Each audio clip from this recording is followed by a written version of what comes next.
What's up, everyone, and welcome to Project XTalk and Xbox Podcast, episode number 77. Apologies for the late start. We had some technical issues, and spoiler alert, they're still going on.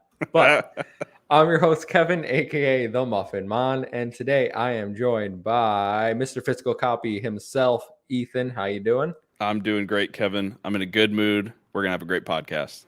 I sure hope so. We got lots to talk about. And I went to you first because honestly, I don't know what's going on with the rest of these numbskulls, but Who knows? I know we have the human alpaca himself, Tom, calling in live from his phone. Hopefully, I don't sound too trash. Hopefully, you'll fix it during the podcast. I mean, Garrett's been doing it this way for like over a year. It can't be that bad, right?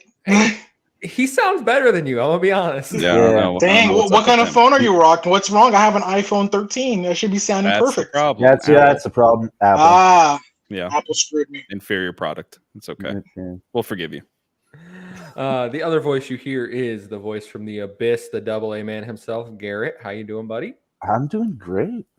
How are you? Everyone in the chat says Tom sounds great. I don't know what you guys are hearing, but I'm glad. That's some supportive, some supportive fans right there. Thank you guys. And all the way from Italy, Aman, how you doing, buddy?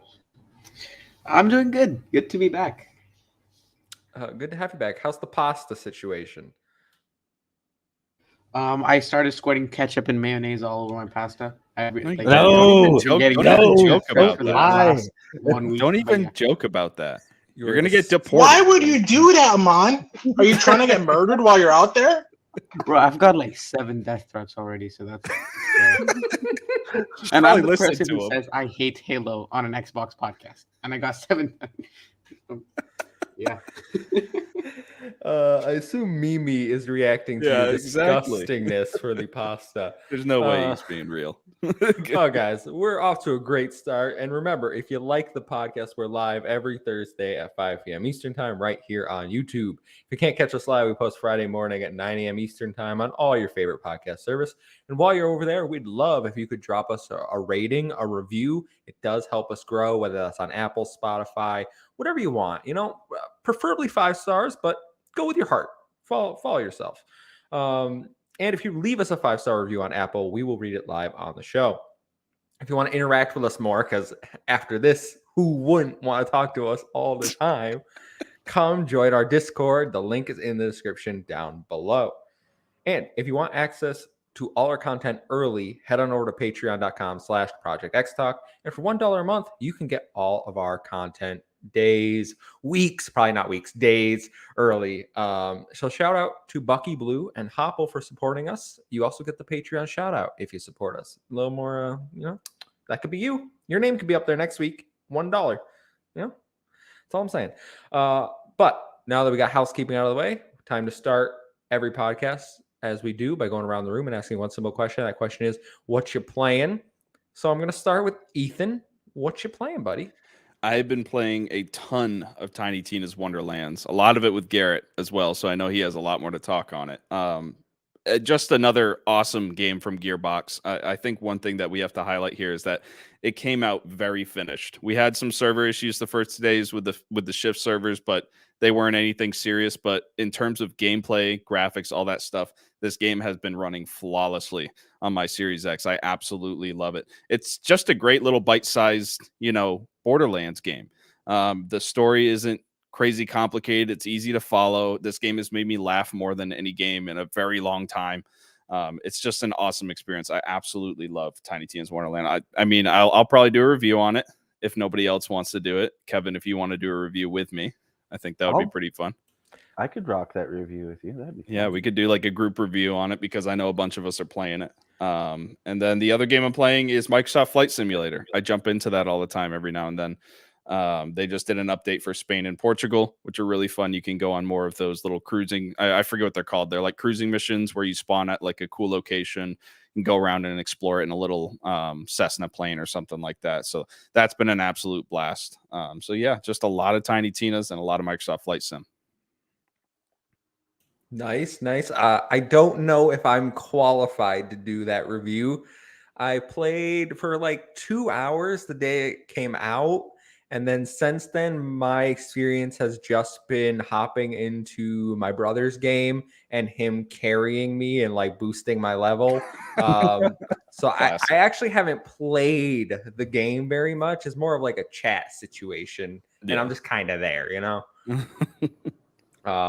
But Garrett, I'm gonna head over to you because you've also been playing Tiny Tina.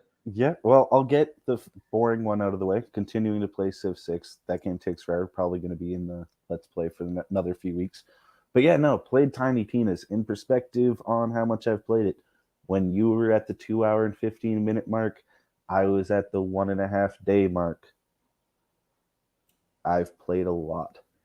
Yeah, it's a ton of fun. I like how you could either vault through the story very quickly, like, I don't know. We were talking about it, like, it's got a lot of content, but I find that there's not a lot of the overworld running around, because you could do all that. Overworld is so small and condensed, right?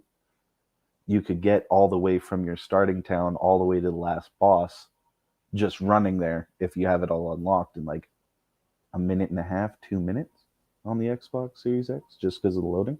So, like, I don't know. I think that's really handy. It makes traveling around a lot quicker, which I liked, because it feels like Borderlands 3.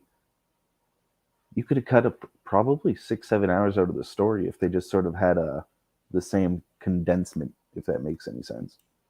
But yeah, I'm having a ton of fun. Chaos like level 7. Yeah. It's good. It's Kyle in the chat says level 40, myth rank 66. Let me know if you want to farm those chaos levels. I'm down. That's nutty. Yeah. People got a game, you know. So you both in love with Tiny Tina's. That's great. I'll talk about Tiny. I mean, I talked about Tiny Tina's, but I'm gonna go next because Amon has specifically requested to go second to last before Tom for some reason. I don't know why. So this week I have played Tiny Tina's. I talked about. I've played Persona 4 Arena Ultimax on Steam. I'm working my way through all the stories there. And this game, the story mode is less of a fighting game and more of a visual novel with the occasional fights. So a lot of the time I just put it on auto, and then I'll just sit there and like listen to the cutscenes. And then occasionally, like every 5 minutes, maybe I'll get a fight, and then I'll beat the fight, put my controller down, and then I'll continue watching. Not at all what I thought the story would be. I thought there would be a lot more combat, but there's like 16 characters to get through. So Which game is this? Persona 4 Arena Ultimax. Oh man, that's a mouthful. Yeah. Originally an Xbox 360 game, but it got remastered and came out on everything but the Xbox. So okay. I got it on Steam for free, so I'm not complaining. Plus, I love Persona 4, so this is like a sequel to that. Other than that, the two big releases apart from Tiny Tina that came out last Friday were Ghostwire Tokyo and Kirby: The Forgotten Land. I have played and beaten both of them. So my review for Ghostwire Tokyo is up on the channel. I talk about whether you should wait for it to come to Game Pass next year, or whether you should dive in now if you have a PlayStation 5 or PC that can play it. I'm not going to spoil much. I have mixed thoughts on the game. I like the story, but I definitely have some critiques. And you can go listen to my review of that. In terms of Kirby, man, what a fantastic little game. I adored this game. I found myself when the girlfriend was like, I want to go out shopping. I was like, okay, that's great. I'm going to sit in the car and play Kirby, and you're going to go in shopping, because I just wanted to play more and more of Kirby this weekend. And I beat it last night or 2 nights ago. It's just so much fun. This is the best Kirby game, hands down, there has ever been. The copy abilities, the upgrading of copy abilities is absolutely amazing. Just to clarify, is this a 2-player Kirby game? Because I'm Yes. thinking, okay, good. Because me and my wife are super excited to pick this up. I'm probably going to be buying it soon. So I will give the caveat that it is co-op. You can do everything in co-op, but one person plays as Bandana Waddle Dee the entire time, so you do not get the experience of like using the copy abilities. You you play as Bandana Waddle Dee and just have his spear to attack enemies with. So like in mouthful mode, the Bandana Waddle Dee will jump on Kirby and you can like rain spears down from the sky. That's pretty cool, actually. Yeah. There's some fun little stuff in there. Co-op is definitely it's fun. Certainly, my girlfriend and I are playing through it co-op as well because I beat the game, but she likes to kind of just sprint through levels, and I was more like I want to uncover and like do all the little challenges and everything. That's not how she likes to play games. She's just there because of the pink little cute fluff ball. So I'll play through it again. The game isn't very hard. It's a Kirby game, except for the final boss. The final boss is actually pretty hard. I died multiple times with the final boss. But I just love the upgrade path in Kirby. And that's something like I feel like we haven't seen before with Kirby games, where you can actually like evolve his abilities. So like you start with the basic fire, and then you get like lava, and then you get like dragon flames. It's so dope, man. Yeah, I didn't know there's more than 2 evolution. Like it's crazy. And the town will expand. You can do fishing. You could do a little mini game where you like serve the bandana or the Waddle Dee's food. It's absolutely adorable. This game is fantastic. Yeah, it seems like they really expanded a lot on what Kirby can do, like his mechanics and stuff like that. So that's exciting. Yeah, it's fantastic. Mimi J in the chat says, I would like to play Elden Ring, but my husband hogs the console. Kick his ass off. Unplug it. You're over. You're done, Jack. I entered another giveaway to try to win Elden Ring, guys, because at this point I'm very much committed to not paying for this game. Come on. I just know I'm not gonna like it. Just play it for 2 hours and refund it. That didn't work for me. That does not work for me. All right. You got to be charismatic. Remember your P's and Q's and seem like you're a chill guy. Just like, hey, how's it going, Susan, in accounting? No, you don't even need to call them. You just the refund process is automatic. Yeah, and then you get denied in 30 seconds. That's weird. Unless you use PayPal. Skip that step. I just call. You just call. You're in because you're old. No, you're in Canada. Xbox Canada is way nicer. Okay? Oh yeah, no, I'm not gonna lie, they are. And like we have like maybe 10-15 seconds. Oh, you played 50 hours and didn't like it? That's okay. We can give you a refund. That's okay there, bud. I thought the 4th boss was pretty stinky too there, bud. All the companies in Canada, the Canada branches are always that's what. Listen, all I'm saying is the PlayStation Canada, PlayStation or Xbox Canada hand out codes to everyone. They're giving giving stuff away. They don't do that here in America. America, you actually got to be like a big channel. Otherwise, PlayStation and Nintendo will be like, "Who are you?" Like, who are you? Yeah. Amon. Was that? Yeah, that was it. That was all I played. Amon, you requested to go second to last. Tom is gone. I hope it doesn't ruin anything, but yeah, okay. So I've been playing on something I've never played on before. This is something brand new. It is the have a guess, someone. Come on. Kevin, go first. What do you think I'm playing on? No. Game Boy Advance. Ethan, shut up. No. Wait, Warren. PlayStation 5. What?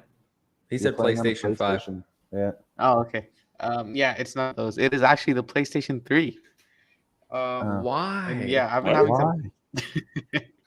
Okay, I got it for $20 off a very sketchy website, and it works just fine. I got a couple of games with it, and so let me tell you the games I've been playing so far. I've played Infamous, the first one with the bald guy, and yes, that game is really good. That game is really, really good. I think it's way better than Second Son and First Light, like miles better. The story wise, I wouldn't say gameplay obviously, but like the characters are just miles better. The power, I like the electricity power way better than Delson's smoke power, I guess.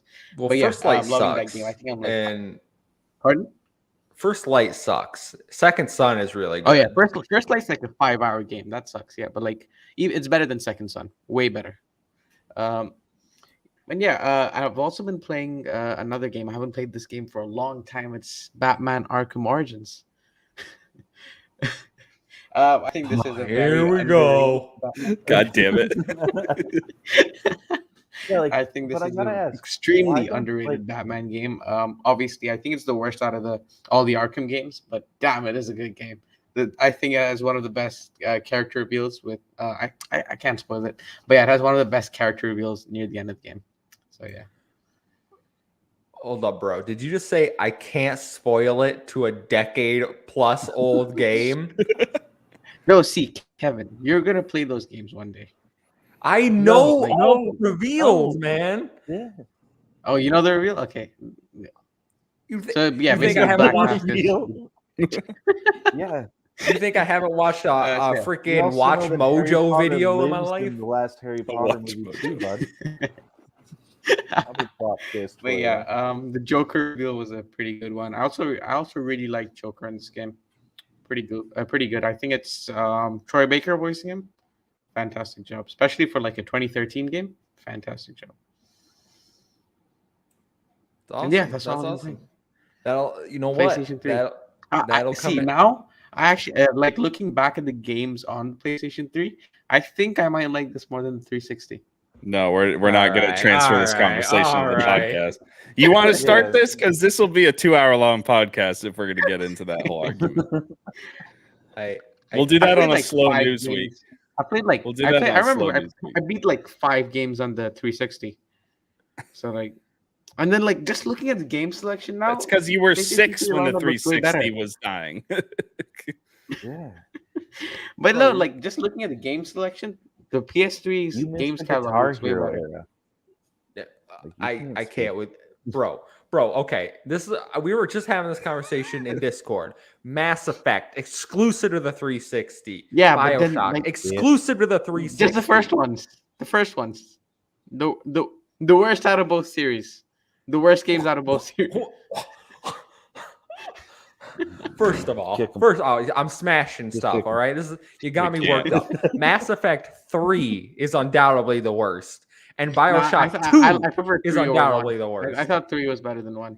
This game is a masterpiece, Amon. Nah, The first I one love was the not. first Mass This Effect is game, a but Mass Effect 3 was masterpiece. better than Mass Effect No, it 1. wasn't. Not in any way. BioShock 2 is also the worst of the BioShocks. I disagree with that as well. yeah, I know Infinite, I think is the worst one. We're gonna be a 4-man podcast by the end of this. I swear to God. Kyle, Kyle knows. BioShock 1 is by far the best. How dare you? Yeah, Bioshock 1 I is think the best. I BioShock think and number 2. third one is the best. BioShock Infinite's the best. All right. Oh all my right. god! Yes. Stop! Oh, Stop! oh, Someone's be got to bring the offensive hot today. takes, and takes on. courage. That's Takes not courage hot to admit takes. You're facts. just Takes courage to admit throwing facts. stuff around a room. Why are you doing this? Guys, all about the hot takes. So by hot takes, I mean can't just do this. spouting nonsense. we just started the podcast and I'm Not sweating now. nonsense, This though. is Like if you ridiculous. go back and replay those games, I would say the story of BioShock 1 was way better, but everything else BioShock Infinite does way better. I It is by far the best in the series. Yeah, they have the best big daddies, the best I hate- environmental hate you. fighting. hate By that I you. mean zero in Everyone both just of those went dead categories. silent. Listen, I'm literally the Dennis Reynolds meme right now of I am untethered and my rage knows no bounds. All right, That's how I'm feeling. I'm ready to rip. I'm gonna go to Italy and drown you in pasta. Yeah, I've been meaning to go to Italy. We're Yeah, gonna but then find I'll out. squirt ketchup and mayonnaise all over that pasta. You won't be able to. You'll be gargling tomato sauce. You just woke up today and decided violence, didn't you? Yeah, Omar? that's exactly what you did what today. it is. Mm-mm. Yeah, you guys missed me, right? I wasn't here for like what 4 weeks. Yeah, it's So good. someone- to have you I back. had to come with the bang. Come on. And you know what? 20 minutes in, I'm all ready for you to be gone again. Jeez. Rough, buddy. Yikes. Great reunion of the 5 of us, guys. Tom. Sweet. Tom. All right. So first, before I move forward, how do I sound? I'm like my microphone that I actually use is not functioning right now. You sound all right. You Sound better than what you were. Yeah, you sound better than what you were, I think. But Cool. I just want to know what you're playing. Save us from Amon. Please. What? No, well, you guys, I wasn't here last week, so No. So I beat- basically just said BioShock Infinite is the best in the BioShock series, and Mass Effect 1 is You the don't worst in the need Mass to- We're Effect moving series. on. We're moving on. back. Please. I can't do this anymore. Jesus. And I agree, Amon. Infinite's the best. one. Yes, let's go. But moving forward, so I played Elden Ring. Obviously, that's what I've been on, and I put so much more hours since the last time I've talked about this. I'm at 105 hours, and I've played through the game 3 times already. Wow. Yes, the Oh my game is gosh. it's such a fun game. I have been winding down. Like I'm pretty sure you've seen me like online less and less lately, but dude, there's no way that this game is not going to be my game of the year. Just so if the amount of hours It's going to be game of the year. There's I no don't doubt. think there's anything else that I like for me personally that would overshadow it, including Starfield. So there's that. Yeah, That look at might be Kevin's the face. only contender. Yeah, and we have to wait to see. It's a wait and see situation, so we'll see at the end of the year. Besides that, I've been playing Crusader Kings 3 as well. Fantastic game. Oh, like I've been enjoying my time with this game. It's such a hard game, by the way. I don't know if you've ever played like a grand strategy game or like a game made by Paradox. They like to make games that are complicated and like they go in depth like hell in it. I had so much fun in it, and so the way it works, like you start off with you pick on like whichever leader you want to be, in whichever time era, and the way the game progresses, it's based off your lineages. So literally, after my first guy died, my first king, his son took over, and his son decided to start a war, and that's it. Everything ended right there. He died, his kid died, and I got game over. It was a blast. It sounds a lot like Stellaris. Yeah, well, Stellaris is also a Paradox game. Oh, is it really? Yeah, yeah. then So that makes sense. Yeah. there's a lot of similarities in those. It's a really fun game. I recommend everyone try it out. It just came to console. It's been out on PC for like a year and a half now, possibly. I think. Something like that, yeah. Yeah, so definitely give this one a shot. I've been playing GTA 5. I came out for next gen. I was like, $10 for the online edition. You're what's Why wrong with not? people. Yeah. This is why they keep doing Why it to us. not? Why not? Why not get that free upgrade that I should have gotten, right? Because Smart Delivery screwed that, I guess. It looks pretty, to be honest. Like just like in the lighting, that's like the biggest upgrade in the game. Besides that, it's just standard GTA, shoot people, raids, have some stupid 9-year-old yell at you. It's fun times. You don't need to justify your purchase, Tom. It's okay. That's okay. It's Grand Theft Auto 5. We all know it looks like a 360 game. I also got the It GTA is a 5 Plus 360 membership. No, okay, all right. No. No, you didn't. This You- is did where you I really? draw the line. This is where I I did. draw the Oh, line. did. that'll be an See, extra. I was gonna say, That'll be an extra. I was gonna save that for later, but I had to throw it in there. We're talking about that an extra. All right. Catch that on Monday. Oh my lord. Oh, I'm coming for you. I'm coming for you now. I also moved you and Garrett. I switched you in the video version because it's symmetry. Videos on top. That's what I was about to say. It's like, did you like the just way you bottom row me for a guy who likes Infinite? Yeah. I'm putting you two down at the bottom. All right. Although, I mean, Tom says he likes Infinite the best too, so maybe I should put him down there. Can't do He's it. not Can't wrong. do it. Symmetry. Yeah. Amon, you're lucky. You're lucky you're even here. All right, guys. It's time for a segue. So have a seat while I grab some books and tell you this week's stories. Story number 1. PlayStation has finally revealed their Game Pass competitor. In a blog post revealed on Tuesday, was it yesterday? Honestly, time's a circle. It was revealed this week. I think it was yesterday, that PlayStation Plus and PlayStation Now would be merging into a new 3-tiered subscription service. The first tier, known as PlayStation Plus Essential, is PlayStation Plus as we know it today, with 2 downloadable games, discounts, cloud saves, and online multiplayer. There'll be no change in price, so it's $10 a month or $60 a year. Tier 2, known as PlayStation Plus Extra, adds a catalog of 400 PS4 and PS5 games, all downloadable to play for $15 a month or $100 a year. And Tier 3, called PlayStation Plus Premium, gives you all of that and an additional 340 games, including PlayStation 3 games, which are only available via cloud streaming, and a catalog of PlayStation 1, PlayStation 2, and PSP games available in both streaming and downloadable options. It will also give you a time-limited game trial feature. This tier will run you $18 a month or $120 a year. Current PlayStation Now subscribers will enter at this tier.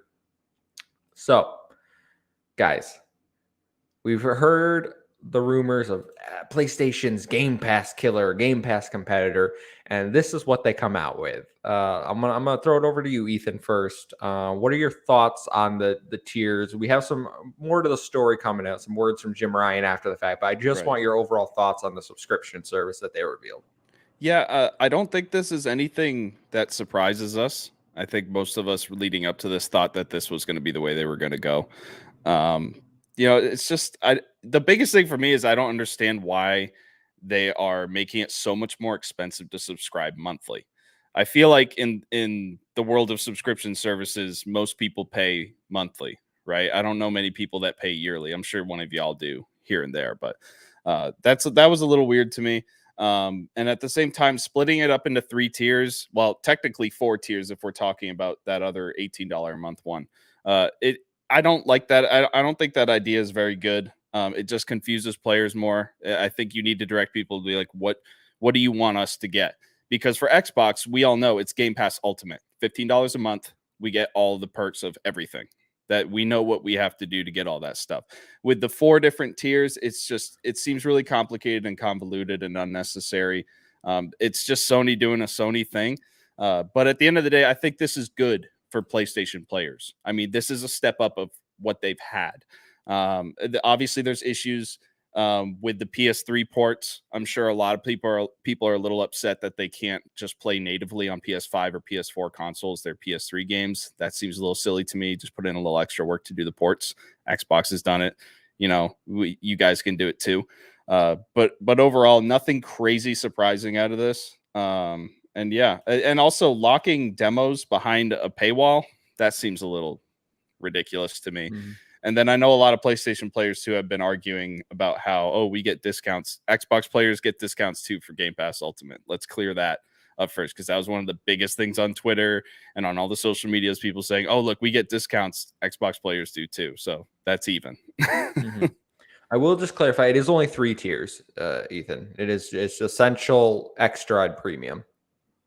What was that one about the time limited game trial? Yeah, that's premium. So premium, the premium tier is everything. Yeah. Still, even 3 tiers, I don't think it's really necessary. Yeah, mm-hmm. I mean, you could either just wrap it up into 1 full tier or put it into 2 tiers like Xbox. I feel like that's the best model that you can do this at. For sure. It's Kyle in the chat says, I literally pay yearly except for Game Pass Ultimate and Crunchyroll because yearly is $100 or $833 and a sub per month is $7.99. Yeah, I pay for PS Plus yearly. I thought most people pay yearly. I don't know. I don't know people who are paying monthly. You're throwing money down the drain. Just my opinion. Just mine. Shout out Crazy Lou Gaming in the chat. Thanks for showing up, buddy. Happy to see you. And Happy Cloud Gamer. Glad you guys could stop by. But back to the topic at hand, PS Plus games or PS Plus new subscription service. Tom, what are your initial thoughts on the new tiers? Pretty good, honestly. Really? Okay. Yeah. So I think everything besides the premium is like good. The premium one just seems like you get the backwards compatibility with the streaming of PS PS3 and PS2 games. I want to play that stuff natively. So that tier to me is like, all right, not even considering it at all. Obviously, extra. If you were already a person who was paying for PS Now before, it's a no-brainer. It's gonna be like a $5 extra on top of what you were paying before, and you're getting that with PS Plus. That to me is the best deal. As far as like we all knew that they weren't gonna do day one games. It was expected, but uh, hopefully, hopefully, they put some backing into this and actually push out some decent games now and then. That's all I want. That's all I ask for. I would subscribe. I would for sure subscribe. Okay. All right. That's fair. That's fair. I don't know if I share that sentiment, but I want to throw it over to Aman. What are your thoughts? I'm surprised Sony did this actually, because like compared to Microsoft, Sony is not consumer friendly at all. They're pretty anti-consumer. So, so yeah, I was shocked they did this. So I'm just happy they did something like this, because I play a lot on my PlayStation, on my PS4, trying to get a PS5, playing on the PS3 currently. So yeah, I'm happy they did this. This is a very good deal. This is a very good deal for me. For $15 for like 400 games, I'm fine with paying that. And like considering the backlog of PS4 games there have been last generation, I think we're going to see some really good games on there. I think the only negative here to discuss is that they don't have day and date releases, which again, if PlayStation had day and date releases, I think it would knock Game Pass out of the park. And that's it would easily knock Game Pass out of the park. Because like PlayStation Studios, I would agree with you 100%. Yeah, go on, Tom.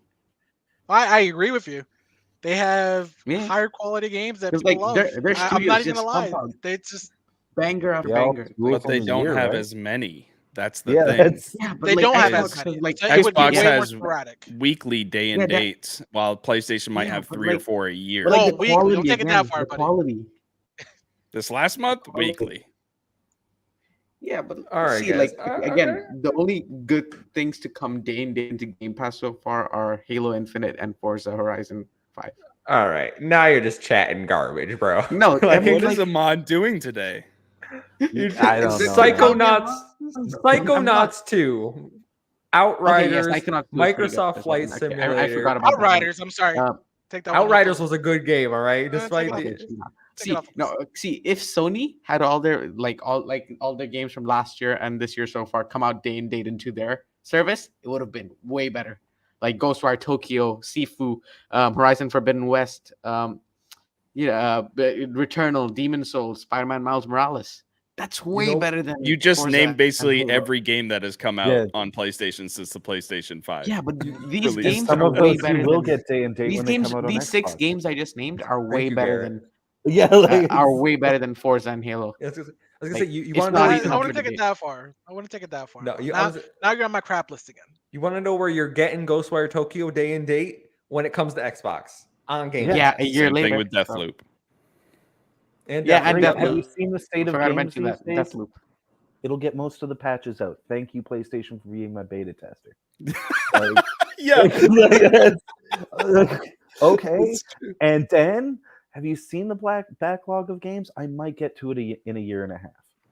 Amon, I have to say, you're right. When it comes to PlayStation first-party games, if we're talking about the God of Wars, the Horizons, the Gran Turismos, the quality of those games, yes, they're higher budget. They may have better graphics, more quality maybe not to Gran them. Turismo, though, Ethan. Take that. I don't know. I didn't play Gran Turismo, so I don't know. I was just shooting a name out there. But at the end of the day, you can't say Sony has more releases like that than Xbox does. Xbox is releasing a massive game probably monthly on Game Pass. Yeah, like but that. where are those games? We haven't seen any of them yet. We have obviously like 3 years down the line, I might agree with you, but right now, where are those monthly bangers?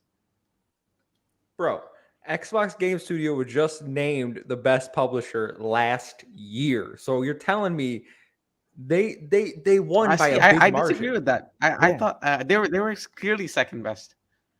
Okay, I have a PS5 and I disagree with you so strongly. You don't play half the games on it. I know, because half of them don't.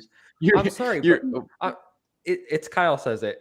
Yeah, the quality. You can play 5 third-person action adventure games that all play exactly the No, same. he is wrong. He Yeah, is that's so true. wrong. No, That's No, true. if in you're telling 10 me years, Returnal man, is they're going to be exactly like Forza typecast Horizon almost bad Forbidden as West. And I mean, Ubisoft. All right, Horizon one at a for- time. One at a Horizon time. One at a Forbidden West. time. No, see, they're not the same. Demon Souls, Returnal, and Horizon are three completely different games.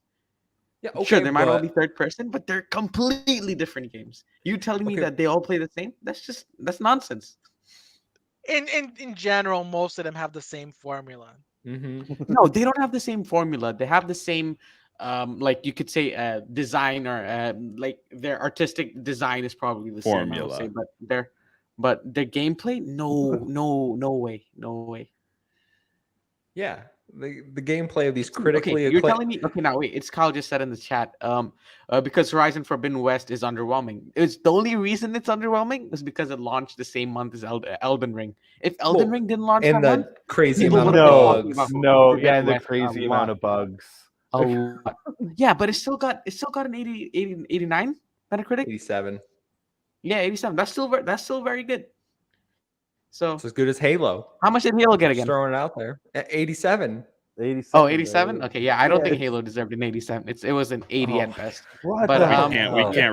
can't do this right now. We got to move okay. on. All right. I'm on. We Okay. can't. All You right. gotta give all right. Garrett a chance. Garrett. Oh, yeah. Yeah. Please. What do you think I'll of try the to new be subscription quick. tiers? I think it should have been more competitive. I was hoping that it would be a lot closer to Xbox so that we could at least hopefully not see a price hike in the next 2 or 3 years, which with like the gap in what's available, I think we can potentially see a $5 price hike in the next 2 to 3 years.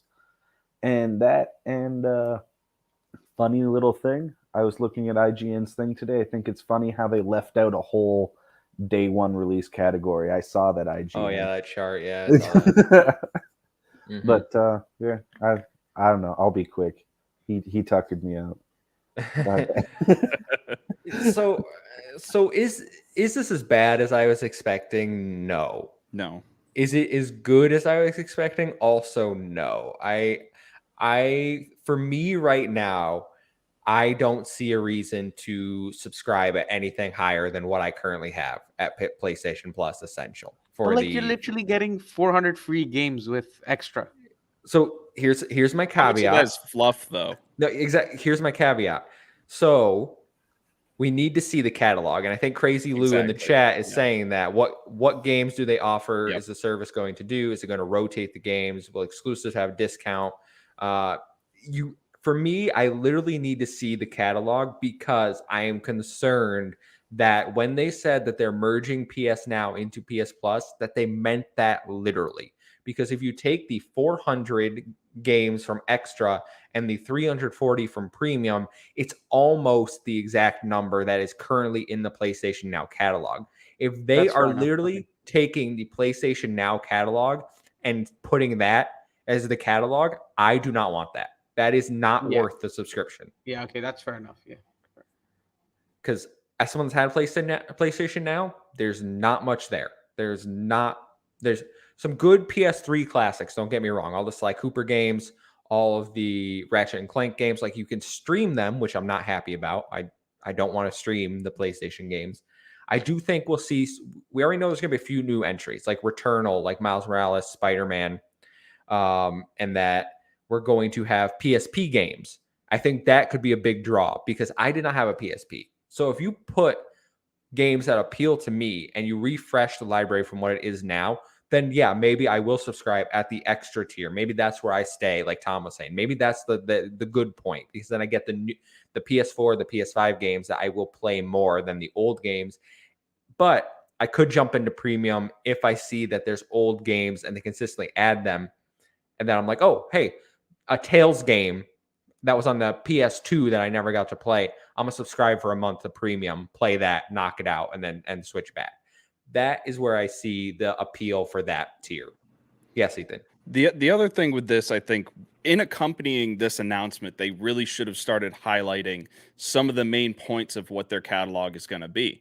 I don't know why they didn't do that. If they came out and said, you're going to be able to play Metal Gear Solid 4 day one, you're going to be able to play this day one, that would have been awesome and people would have gotten more excited about it. But their press release, everything they did leading up to this, it was a lot of dry business stuff. And it's like, this is what it's going to be. You pay for this, we're going to give you this. But they didn't give details. They didn't give what games they're doing. I mean, Xbox is still actively promoting video games from decades ago that they're putting on the Game Pass service. That's something that we're not seeing out of Sony. And I think they really need to double down on that because Sony's catalog is legendary. The games they came out during the PS2, PS3, PS4 eras, there's a lot of legendary games that if they started advertising them again and people were like, oh yeah, I remember the hype of that game, I'm going to jump back in and play that again. You know, so I don't know why they're doing it this way. I'm hoping in the next few months, they're just consistently promoting a lot of old games like Last of Us, like the God of War 2018, stuff like that. But, you know, we'll have to see what Sony wants to do with it. Yeah, so if the catalog is good, I think that's basically where everyone should stand right now. Like, wait and see what the catalog actually looks like before you're like, I'm going to subscribe at any certain tier. Because I think it's a little presumptuous to be like, oh, they're going to have so many backwards compatibility games, which putting backwards compatibility behind a paywall is garbage. I said this on Twitter. There better be a standalone store for me to purchase these games, like one-off, if I don't want to subscribe. I bet there won't be, but there should be. Also, why no Vita support? If they're putting PSP games, why can't we get Vita games? I forgot that was even a thing. That's probably why. I don't understand. In terms of the prices, it's fine. Do not subscribe at the monthly tier. No, that you're getting ripped off incredibly hard if you subscribe to this at the monthly tier, yearly or nothing. But anyone got any other talking points on the actual structure of the tier before we move into some comments that we want to talk about? Okay. So part 2 of this story is Jim Ryan did an interview when he announced this with gamesindustry.biz to speak about the new subscription service. But he makes some passive-aggressive comments about Xbox Game Pass, if you ask me, saying, quote, "We feel like we are in a good virtuous cycle with the studios where investment delivers success, which enables yet more investment, which delivers yet more success.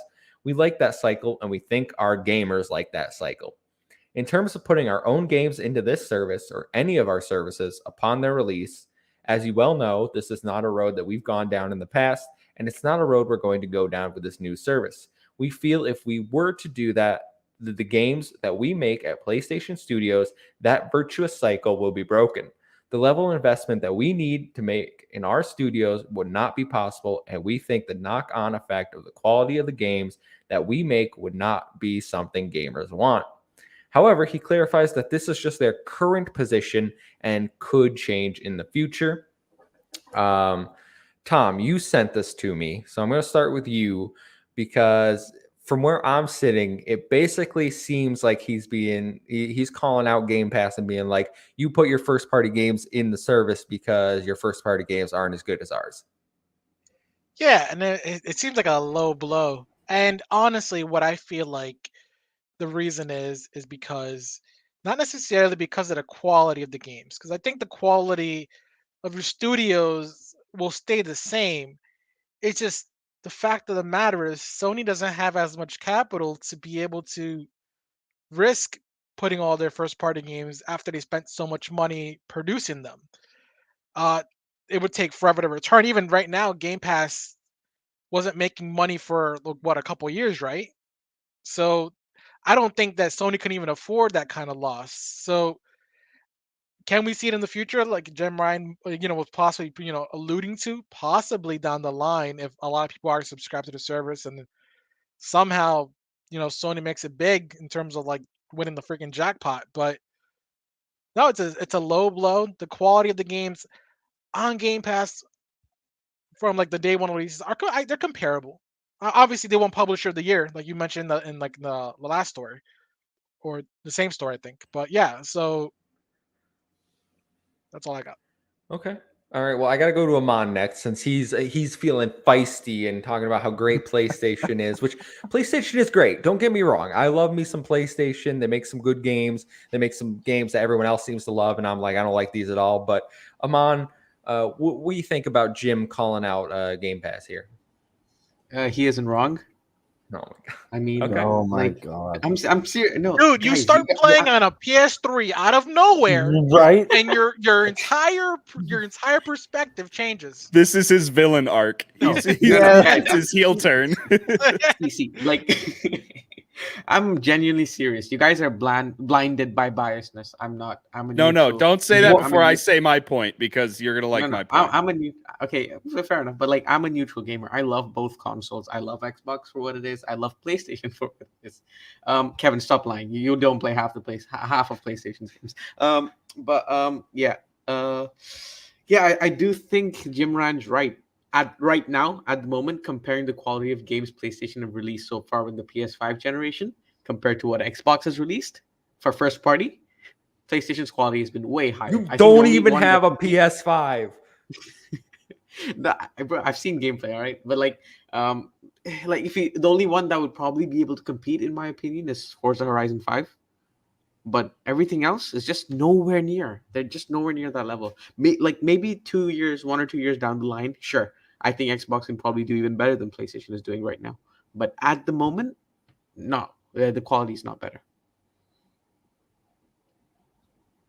I'm literally spitting facts. Bro. Why are you Okay, guys cutting the only- like Can Garrett, I just you can go go. in on You him can for go. a second? Yes, please, Okay, please thank go. you. So, number one on your education. Yes, their game quality has to be good if they expect you to pay $80 for 60 hours worth of content. Stop. Just Canadian put your- dollars. That's not real dollars. Come on. Oh yeah. Oh, come on. And then like, what even was my second? He just flabbergasted me. Oh, and then like I couldn't really understand your liberal or the legal jargon on like what Jim Ryan was saying, so I put it through like Google Translate, and then all I got out of it was like money, money, money, money, money, money. Like it's just like it's pretty much what it equated to. That one was People good. will still pay money. And that's pretty much what it equated to. So like if that's what you want to shill for him there, Amon, hats off to you. But I'm no. Garrett's over here like Vince McMahon is running. Vince McMahon, Oh, that got me good, man. I did not expect that Google Translate money, money, money. Ooh, okay. All right. Listen, Amon, I'm just saying. Bro, I got more platinums than you, and I've had PlayStation. I've only had a PlayStation 5. Yeah, but then I don't complete games. I don't like 100% them. Like even on Xbox, like I have like 100%, and that's like Bro, fractured minds. That's it. Like if your games are so good, why aren't you playing them to completion? because I just beat the main game and I'm done with it. Like Fractured even for Minds me, is even for only like some of my 100%? favorite games, I never got the platinum. I never got a platinum for a single Arkham game, and you know how much I love those. Wow. Just as a disclaimer to everyone, Fractured Minds takes 15 minutes to 100%. We raced it. He's like, yeah, I got Avatar: The Last Airbender 100%. Right? Didn't even get a tutorial. See, Ethan, Happy Cloud Gamer gets Okay. it. He gets it. Let me bridge the divide here. Let me come Okay. down the middle. Okay. In terms of Jim Ryan's statement about the day and date first party games, I don't think this was a dig on Game Pass. I think this was him knowing that when they made this announcement, that people would question that. That was the biggest question leading up to this was, is PlayStation going to release day and date like Xbox? I think he just wanted to get out ahead of the whole media cycle and say, no, that's not what we're doing, just to make it clear. You know, because that's what everyone's question was when this was leading up to this. So I think that was more of just a preemptive strike on his part. I don't think that was a smack to Game Pass at all. In terms of profitability for them, I don't think that would be profitable for them because we can debate the quality of the games all we want. The fact of the matter is Sony invests a lot more money in their first party games than Xbox does. That's not saying Xbox doesn't invest a lot of money in its first party games. I'm just saying Sony goes above and beyond for that. So releasing those day and date, yeah, you need to have those $70 price tags to make those games profitable because they're spending hundreds of millions on some of these games to develop, especially like God of War Ragnarok has been super expensive. Gran Turismo is very expensive. Ratchet and Clank was very expensive. You know, so I think it's true that he doesn't think that it's going to be profitable for them if they do that. So what I think their strategy is probably is they're going to see how this subscription stuff goes, and they're going to try and get away from the growing pains that Xbox had to get through to make it profitable. And then when they feel that it's time to do it, when they know they can be profitable while doing it, that's when we're going to start seeing first party day and date releases, because he leaves it open-ended. He says that's not necessarily what's going to happen forever. So I think he left that open because this is basically like a trial run for, is this going to work for our services? And are we going to be able to make money while still being able to invest as much money as we want to into these projects? I think that brings up a good point that I'm gonna go back to Video Game Chronicles, who say that gaming subscriptions only account for 4% of the total revenue generated in North America and Europe markets. According to analyst Piers Harding Rolls, says Xbox Game Pass, PlayStation Plus, and Nintendo Switch Online generate 3.7 billion yearly, but that pales in comparison to the 81 billion generated from other game spending. Phil Spencer said last month, I want to make clear that people out there that on Xbox, there's not one business model we think is going to win. I often get asked by developers, if I'm not in a subscription, am I just not viable to Xbox anymore? It's absolutely not true.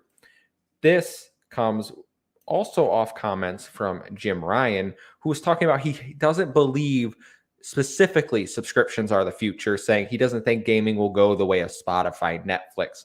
He does, however, think live service games might be the future, saying some of the live service games that are proving very successful these days, and I'm not restricting this comment to console, they're effectively subscription services in themselves, and they're very much tailored to the needs of the gamer who loves whatever the game that they spend hours and hours with month after month after month. That phenomenon of the live service game that has in very large part fueled the enormous growth of the game industry we've seen over the last 10 years.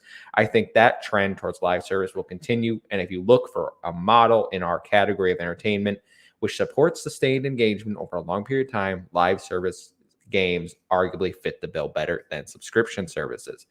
So maybe I brought this in, Ethan, because I thought you made a good point where you were like, things could change and PlayStation isn't going all in on subscription services. I think Jim's, and we know this because they've said it before, Jim Ryan is basically touting the fact this is our subscription service, but we care more about live service games and we're investing in that live service. We talked a few weeks ago about how they want 10 live service games in the next like 6 years or something. Is it possible that we see the subscription service and the live service model on PlayStation kind of support each other? Maybe put the live service games into this new PlayStation Plus tier, and then they have that consistent, they have the revenue from the subscription service, they have people playing their live service games, giving them microtransactions. I think that might be their ultimate goal here. I think that's how they get the money to fund their single player narrative games, which is great. You know, if they can find a hit that people want to keep playing, good on them. But for me, like, those aren't the games I look for, and I certainly adding those to the subscription service wouldn't do anything for me. So I'm open up. I read some more comments. Anybody want to jump in there about live service? Yeah, I think he's wrong on this one for sure. Really? I think streaming services are the future and live service games aren't. Okay. Could you elaborate a little more? Why you feel that way? See, again, like live service gaming, a lot of companies are trying to dip their feet into this new genre. I would say, like, Ubisoft's done it; they failed miserably. And now GTA is trying to do a similar thing with their new GTA Plus thing. I mean, they've been doing it for 9 years. Yeah, GTA yeah, Online. but like now they have their own subscription service in the game within the game. I don't know if that was there before or not, but yeah. I just don't see live service games being the future. People are gonna get tired of it, just like they get tired of every genre, and they're gonna want something new. Whereas I see streaming services, they can live on for a while, because like you're basically paying a minimal fee for countless hours of entertainment. So yeah. I have to kind of disagree with you that live service isn't at all a part of the gaming future. I think it's going to be a big chunk of it. It is. But like, I just don't think it's gonna. I don't think it's the future. I don't think that's what companies should. Okay. They shouldn't put all their eggs in one basket. Yeah. Basically. Well, the thing I equate to live services. Let's look at a game like Skyrim, right? It's a game that came out in 2011. It had a bunch of DLCs for a few years here and there, and then that was it. Bethesda was done with it. Skyrim, well, yes, it's been re-released 100 times, but the thing that's kept Skyrim alive and so popular, especially on the PC front, is the modding community and adding more content to a game. A live service is kind of just that, but in a professional sense, and they can monetize it. So if you make a subscription service and you have 10 games that are as popular as Skyrim, and all of them have been going on for years and years and years and adding new content, I think that's a really good sell for a subscription service, especially knowing that you can't compete with Xbox in terms of day and date games coming out on your subscription platform. So if you have those 10 or 11 or 12 or however many it's going to be core live service games on your sub feed, that's great. And you're constantly notifying your players, hey, new content just dropped for this game. Jump into it, do this, do that. And you can jump between different games all within a month. But at the end of the day, that's not how I really want to play games. I'm not the biggest fan of live service games like that. I think it's cool in limited quantities. But in terms of specific, like only live service games, I don't like that idea. But I think that's a good business model going forward to be able to compete with Xbox, because they know they're not going to be able to compete on the front of releasing first party day and date titles. See, instead of doing that, I think they'll be a lot more successful. For example, PlayStation makes a game like Sea of Thieves. They support it for 3 to 4 years, and then they release a sequel to it. I think they'll make a lot more money that way, especially if that game is successful. That everyone's gonna go buy that $70 game, and they're gonna make a lot more money that way. And that's just the way I see it. Obviously, there's other factors involved with the pricing and stuff, but yeah, I just think they could make more money that way instead of supporting a game forever. I think it depends on the game. Like Fortnite, I don't think we're going to see Fortnite 2. Yeah, because it's a free game, right? But unless they just stop like supporting Fortnite and they make the second one paid, that would bring in quite a lot of money, right? Nobody would buy it. Nobody would buy it. Everyone would buy it. All the 12-year-olds would buy it. Bro, they play Fortnite because it's accessible and free. Yeah, but then they also spend $100 a week on V-Bucks, so... I want to find someone spending $100 a week on V-Bucks. I'm sure there's plenty of people like that. I know people who spend a lot more than that in a single day. A lot more than that. Yeah. Can I get a lot more gamers than that in a single day? Yeah, but you need the free players, and then you have the whales, the ones spending the $100 a week. That's what makes them. That's how it's sustained. That's right. Whales. Yeah, I know that term because my brother plays Genshin Impact. All right. Is he a whale? Sometimes. He's got for certain characters, I think. Like, the gacha mechanics. Has he spent a lot of money on it? Yeah, but I don't know. Like, what do you define a whale? Is there like a price limit? Jeez, I don't know. Just anyone that buys more than like 3 items on a store. Yeah, it wasn't in Super Size Me. It was a person who goes to this location more than 3 times a week. Is this a term from Super Size Me? That's a throwback. Yeah, I'll go with that. Okay, all right. Interesting. I mean, I did see him drop like $300 on one character to try to get one character one time. So. Oh man, yeah, he's a whale. I'm sorry. Yeah, it's a whale. It's all right. It's all right. But I think that's an interesting thing to point out, though, is that with Jim Ryan saying he wants to do 10, let's say 10 for the sake of argument, live service games, if he throws all 10 of those at a wall, yeah, a bunch of them are going to be like Babylon's Fall and not stick. But if even 2 or 3 of those stick, that's billions in revenue. Like billions, because those games are going to get you 8, 9, 10 years worth of microtransactions. It's a great business strategy in terms of making money and then reinvesting that money into great single player experiences. There's a reason they and as far as microtransactions go, they're way more credible to a game that lasts 10 years than something that lasts 3, right? Because people want that OG skin, right? The one that they discontinued 6 updates ago. Mm-hmm. It's that fear of missing out, that FOMO. Yeah, FOMO. That's what gets people. Happy Cloud Gamer says Xbox will lead the future of gaming like cloud gaming, and we all know Xbox has deep wallets to buy more studios. Some years we will see bigger and even better games. PlayStation needs to wake up. See, that's what I think is the future, cloud gaming. Not for a while. Yeah, like in the next 30 years. We'll see. Oh, yeah.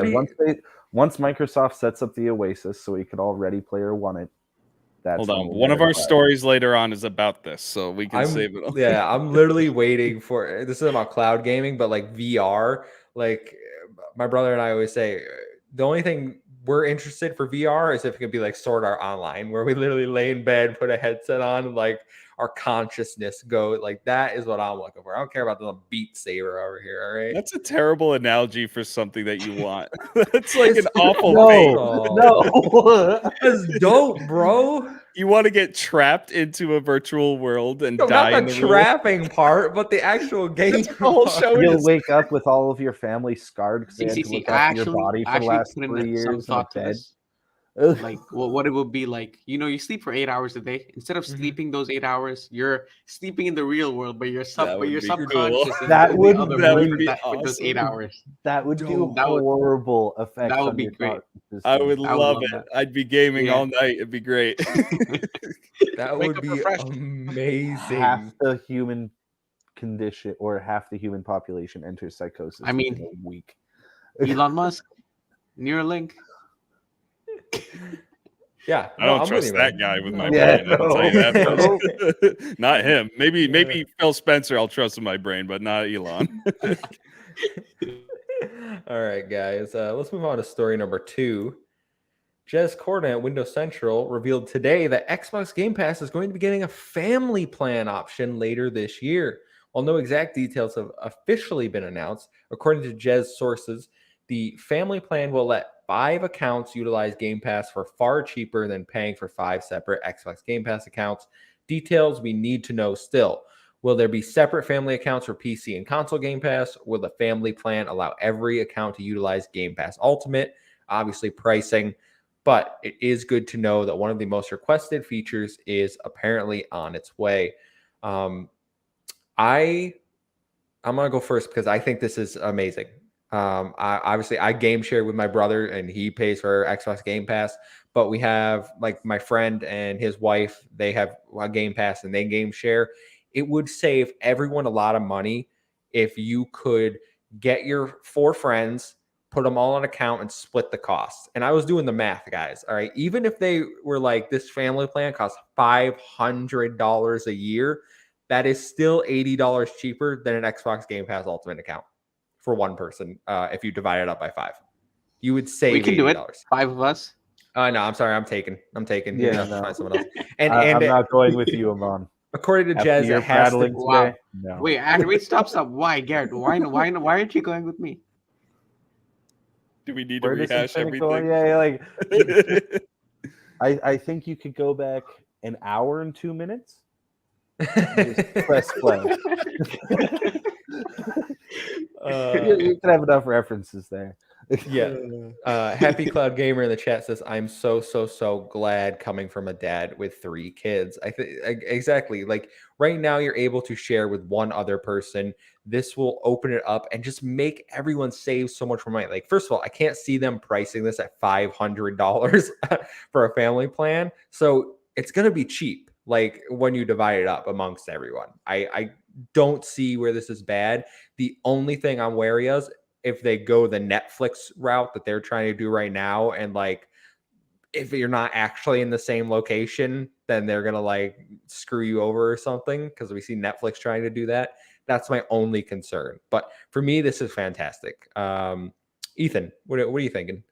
Yeah, it's an absolutely great move. It's not necessarily something for me. I don't really have anyone in my family or my friend group that consistently plays on Xbox for it to be worth it. But for people like Happy Cloud Gamer, for people like Kevin, this is a great idea, and it's just modernizing it to fit what most modern streaming services are like. So this is just continuing that pathway into making this more of just, this is the Netflix of video games. So it's just a great move by them. Honestly, I never even thought of it, and now that it's out, I wonder how I never thought of it before. Probably because it just wouldn't affect me, but it's a great move. So I'm happy for all of you that are able to take advantage of this deal now. Absolutely. Garrett, is this something you'd be down for? Yeah, I'm down for it. I just got another question. Like, I wonder if you could have like a family member that's in another country. According to Jez's report, they have to be in the same country as you. Oh, damn it. That takes out my second question. Was Ethan, it Tom, will you be my brothers from another mother? So my question is, couldn't you just change your Xbox region or locate? Because you can change it at any time on your console. I think it would have to do Yeah, with like I'm your sure they billing would address, find it. wouldn't it? Your billing address, probably. Yeah, it might be. I'm old school. Like I still go down. Well, not old school technically when you buy digital, but I still go down to like the gas station. I don't put my credit card on like the Xbox profile. So I'll go get a gift card, right? So once I start doing that US location stuff, my like once a month trips to New Zealand lately, it gets screwy. I've had this conversation with him on Xbox, and it gets really weird. Like he is in the stone ages of paying. He doesn't trust nobody, so it wouldn't work. I grab my Xbox Game Pass card and right next to my phone minutes. He buys phone cards for payphones. Yeah, I'm still a person who goes to the bank in person. What? Yeah, dude. I would step foot in a bank in 3 years. I went through like the wild west of like, you know how people are talking about like the crypto billionaires losing their stuff because they went onto a sketchy site or something.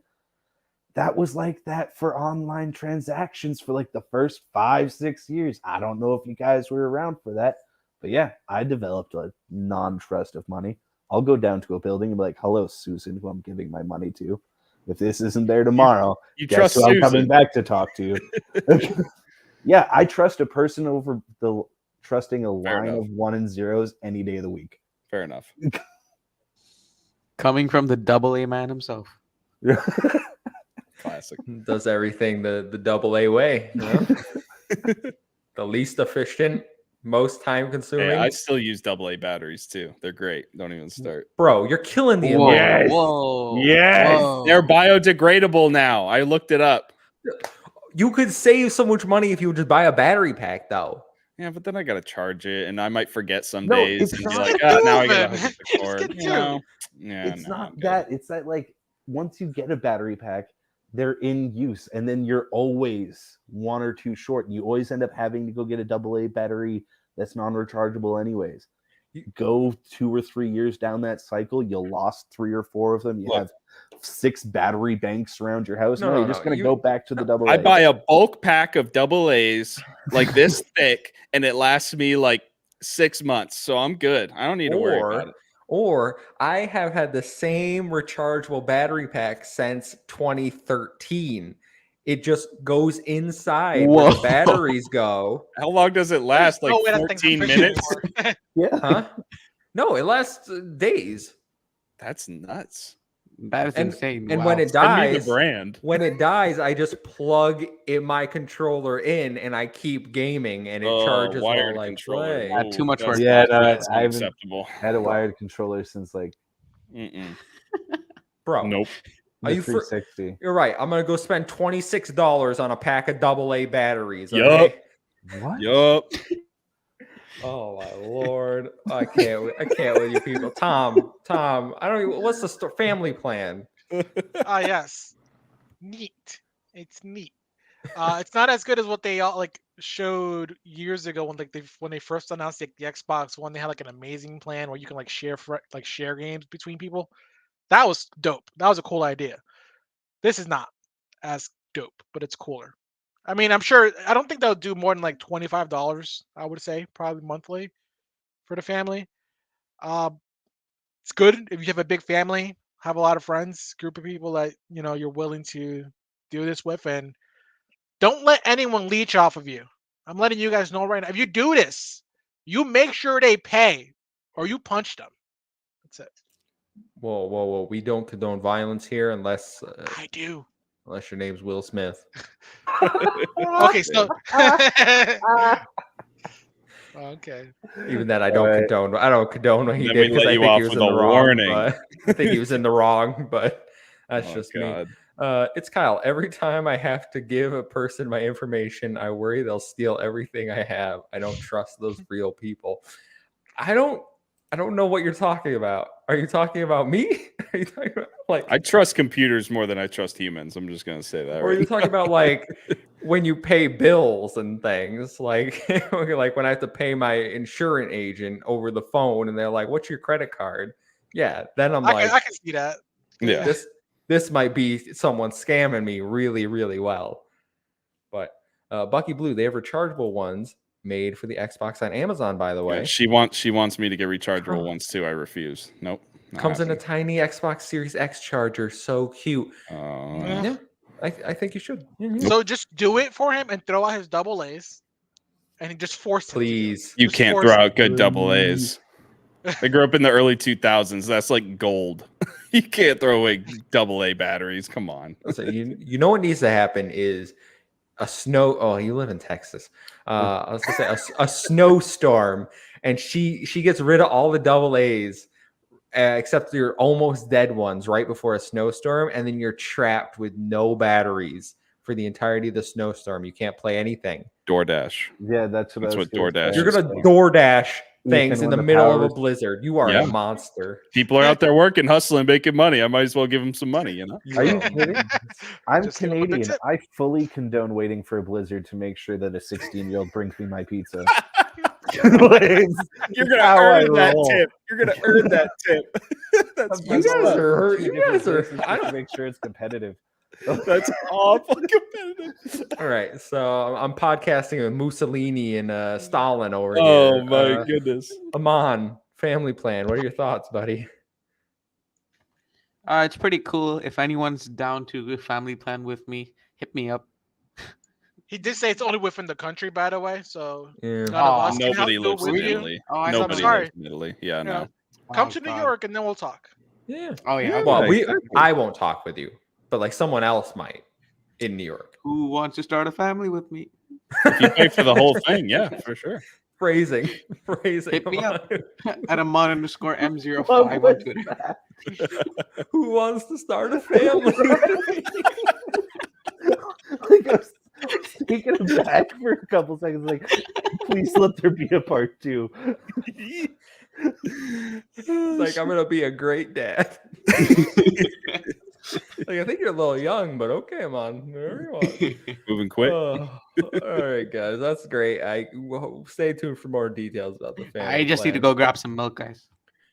What? Yeah, you don't need to be starting a family if you're still drinking milk and it doesn't give you tummy troubles. Oh, What do you the guys hell? get the joke? Goes to Yeah, the store, he's gets not coming milk. back. Oh yeah, he's got to go to the store. He's Oh, like, in America, it's going to grab some cigarettes. go to grab a pack of cigarettes. You can get those delivered too now. I'm done. It's true. Story number 3. Another week, another report about negative studio culture.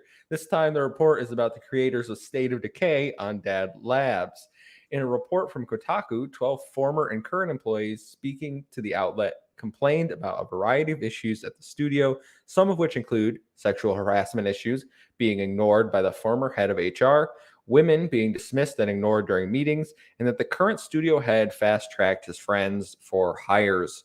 Garrett, you're a big State of Decay fan. What are your feelings on this? This pisses me off, man. Like,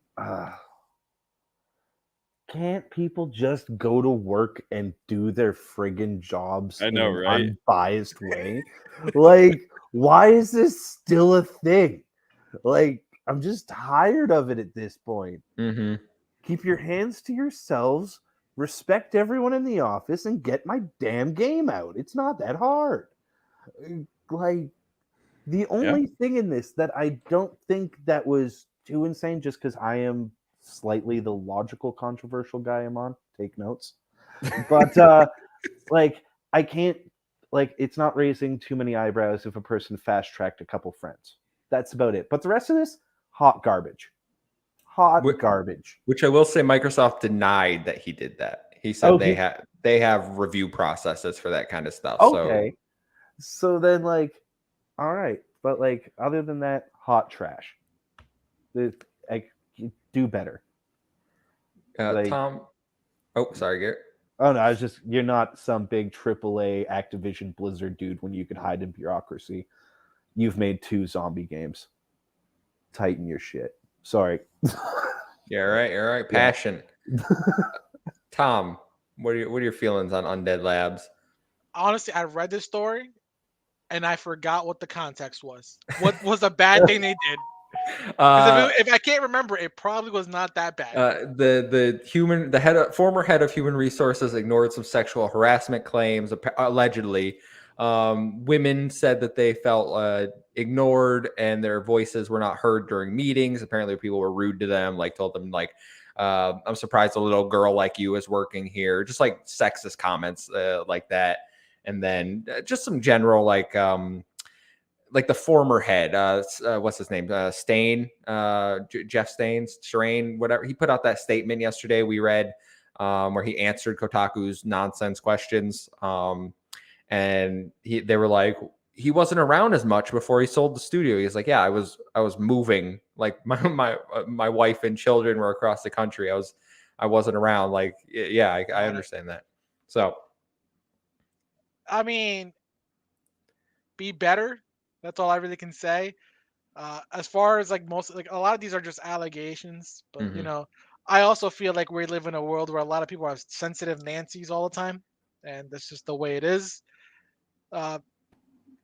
Sometimes you just have to grow a pair and just move on with life, you know, and have a better work culture and an HR that actually does their job. That's all you really need.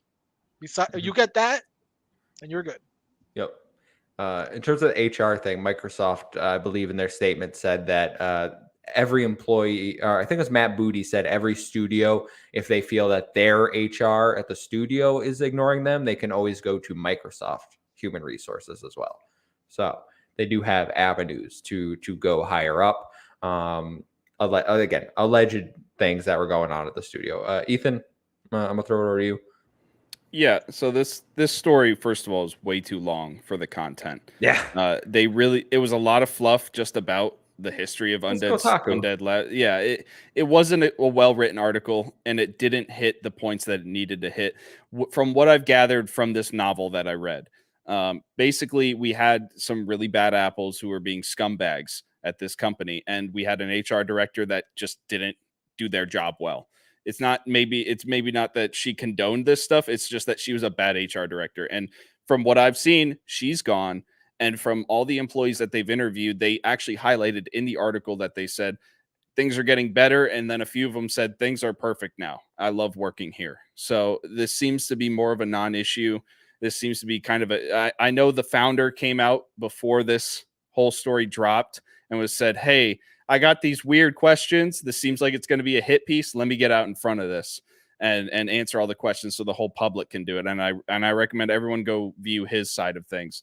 But yeah, it's just not a really well written article because I think these are serious issues that need to be addressed. But it seems like they have been addressed, and the system worked in this case. At least after, I mean, the system didn't work at first, but very quickly things turned around and got fixed. It's not Activision. Yeah, it's not like Activision where this is going on for years and years and years and years, and things are getting covered up, and multiple levels of the company are covering things up. This is a couple bad apples in the core group of developers and just one bad manager that happens to be in charge of this sort of stuff. So luckily, it seems like things have turned around, and everyone that works there that was interviewed, they're saying that things can be better because things can always be better, but things have gotten better over time. So, yep. Aman, you there, or did the milk take longer than expected? No. Yeah, I pretty much echo the exact same thoughts as all of you. But I wanted to talk more about how much control Microsoft or Xbox Game Studios has over their studios. Because, like, again, previously we heard that they're pretty much going hands-free. They're letting the studios do what they want. We saw how that turned out for the initiative. And now there's some problems going on here at Undead Labs. So I think the next couple of years is just going to be Xbox trying to figure out the balance between hands-free and like strict moderation, but like the middle place between these two, how much control they should have over the studio. So yeah, I just wanted to put that out there. Yeah, that's a great point. What Sony does. Yeah. You'll be good. Yeah. Because like this hands-free technique is not working for all their studios. Like we've seen it with the initiatives. Like this Undead Labs was having a few problems, but now they're in a better position because Microsoft have found their like the sweet spot of where what level of moderation needs to be there. I think it's going to be different for each studio, and I think this next couple of years is just going to be them figuring it out. Yeah. No, I think that's a fantastic point. I think that's something Matt Booty will certainly have to address. How much they go hands on with every studio, because it does seem like some of the acquisitions, like Ninja Theory, if anything came out about them, I would be shocked because they seem super efficient, and everyone that I've heard is like they love it there. Same thing with I shouldn't say Obsidian as well. yeah, Obsidian. Yeah. Obsidian. They've spoken on Iron Lords about how great Microsoft has been since they were acquired. But then all the Bethesda teams seem very like self-sufficient, like almost like you wouldn't even know they were acquired. They're their own thing still. They're still chugging along over there. But there are those little few teams where maybe they need a little extra coddling, Matt. Maybe get that booty over to Undead Labs and just check on them every once in a while. Right? Yeah, I think like Get there's that also booty. a few other studios that might be having problems, like Inexile and Compulsion. We haven't heard anything from them, so there could be something going on behind the scenes, some development problems or issues. But yeah. And Kevin, real quick, could I highlight something that you said that I think is really important, is that employees at the companies who are development teams for Microsoft-owned studios can go to Microsoft HR. That is a huge thing, because when you're working at a company and something happens to you, you don't always trust that company's HR to handle it, because at the end of the day, the head of HR is getting paid by the company that just committed whatever transgression it was against you. So being able to go to an outside party and offering them that ability to do that, that's absolutely incredible. And I think that's something that's going to save Microsoft's butt going forward in the future. Absolutely. Absolutely. I mean, listen, we all go to work. I've never seen anybody although to be fair, I'm one of two men that work in my office, so I don't really know where sexual harassment will come from. Right. It's all women. So, but I feel like if workplaces can do it, the game industry seems to just have a problem.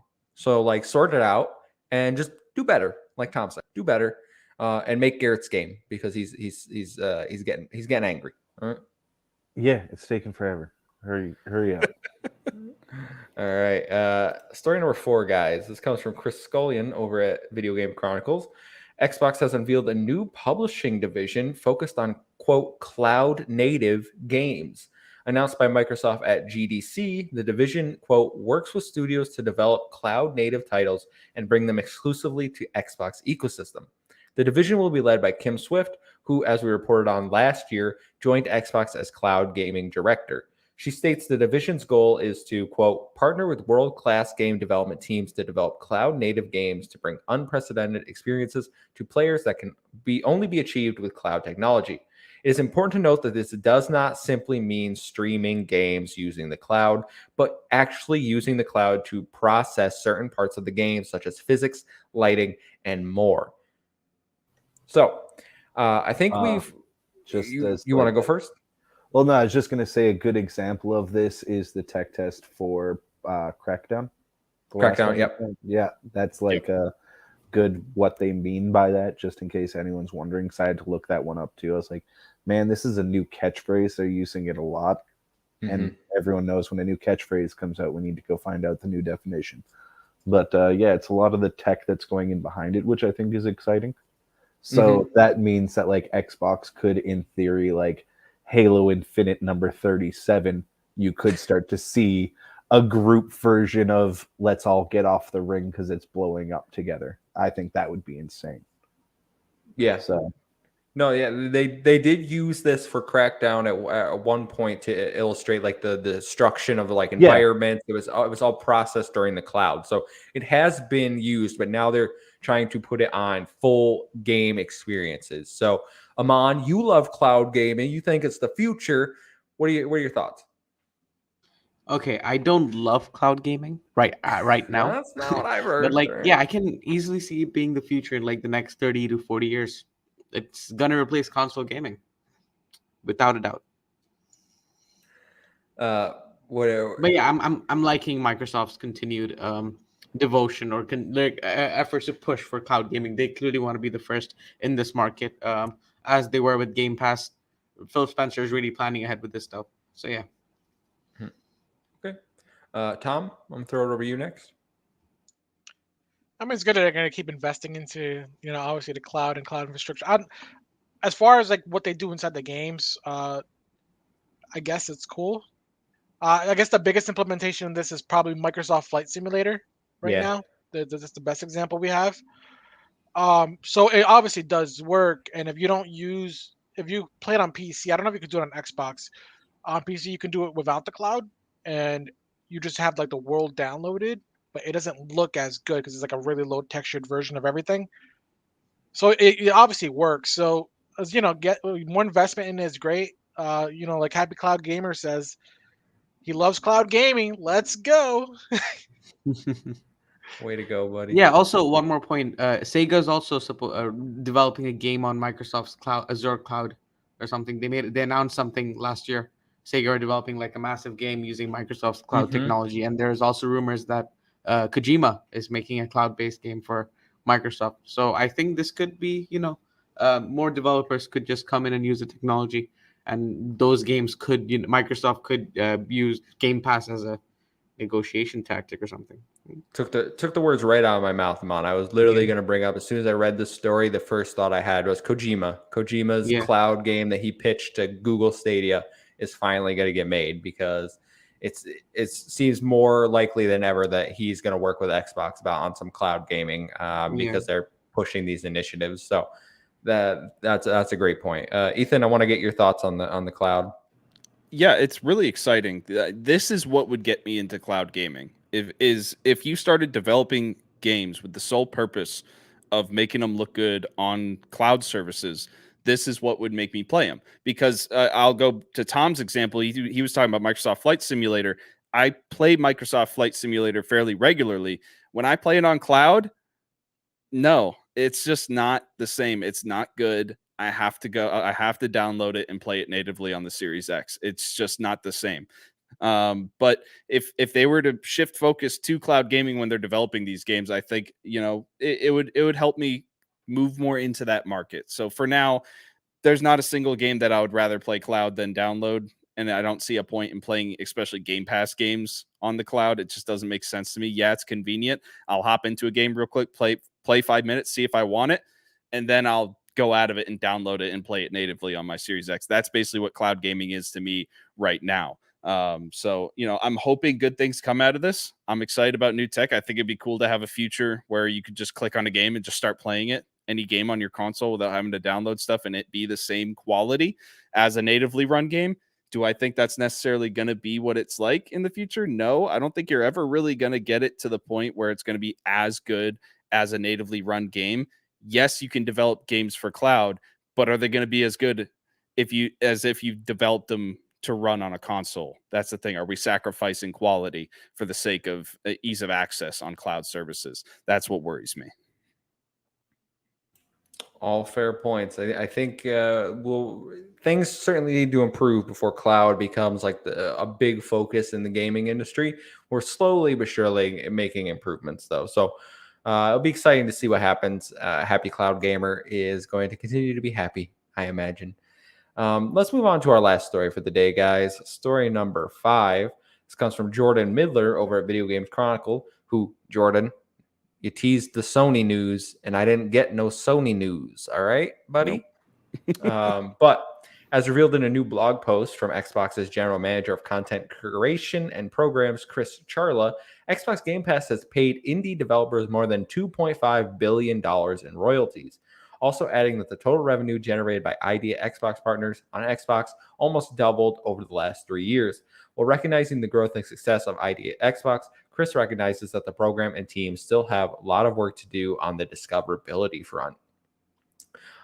This is kind of a quick feel-good story, I think. I think ID at Xbox, especially over the last 2 years, has blown up. Like, the amount of quality indie games that we've got has skyrocketed. Like, I played a few indie games here and there throughout like the last decade.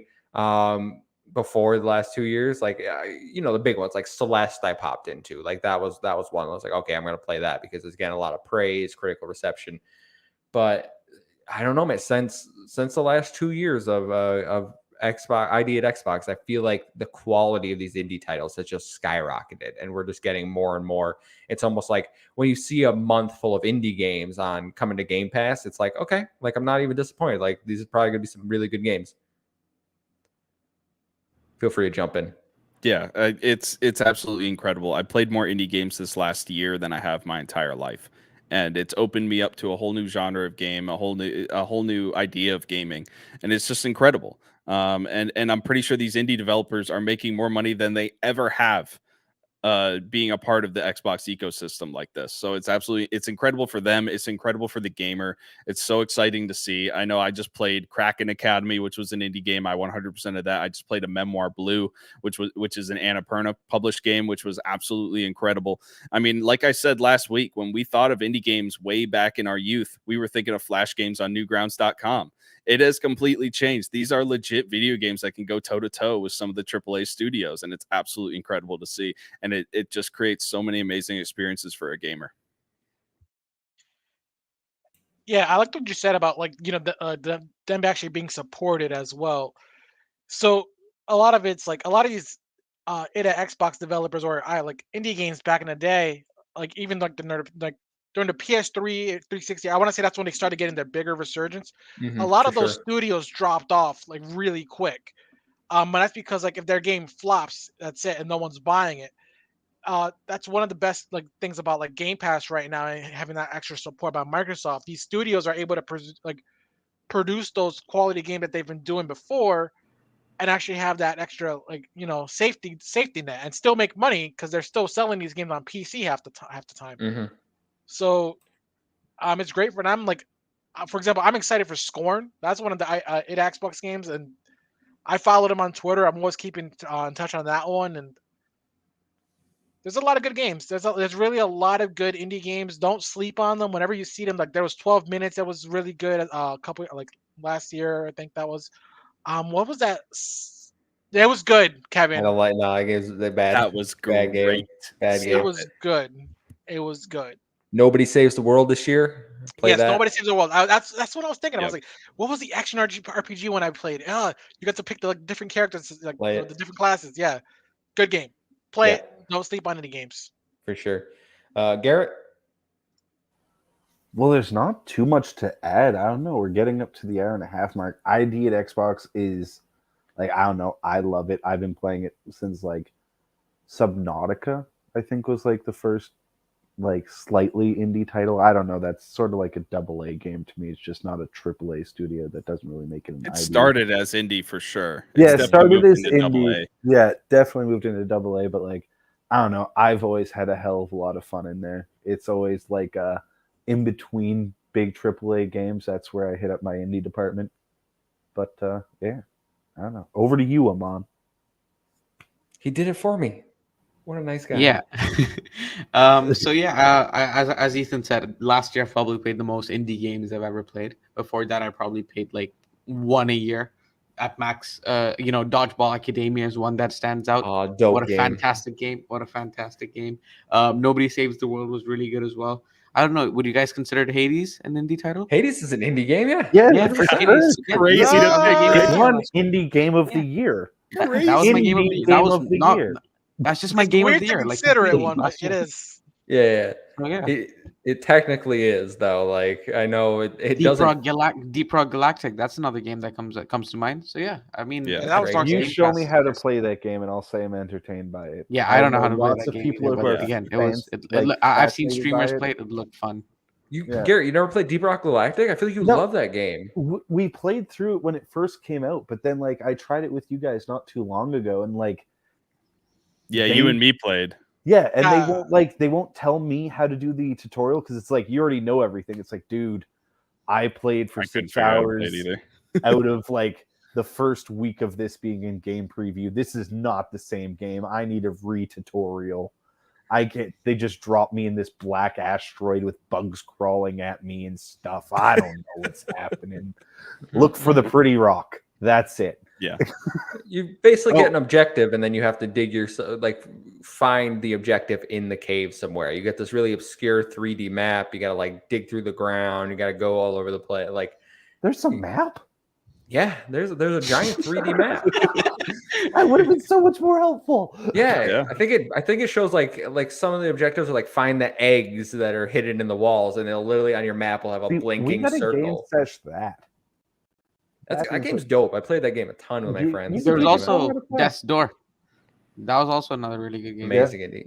Devolver Digital and Aperna are two publishers putting out fantastic indie games. And that's something I do want to bring up too, is how many incredible publishers there are for these indie games now because they're getting so much support. We look at Thunderful Games, Annapurna, like you said.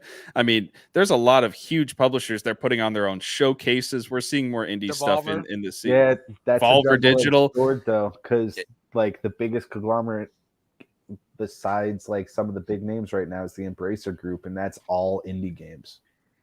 Well, they have a lot of AA games too. Yeah, I would classify them more as AA, but they do have a lot of indie studios that they've been picking up. So that's I think the Deep Rock Galactic guys got picked up by them. We forgot to mention Among Us. That's like Among Us. That's an indie game, right? They just added not only the Halo Among Us outfits, they added Scream outfits. You can kill people as Ghostface now. That's the most Halo content we've seen in a month, and it came from Among Us. Bro, I want to be Ghostface stabbing people. Is there a Forge update yet?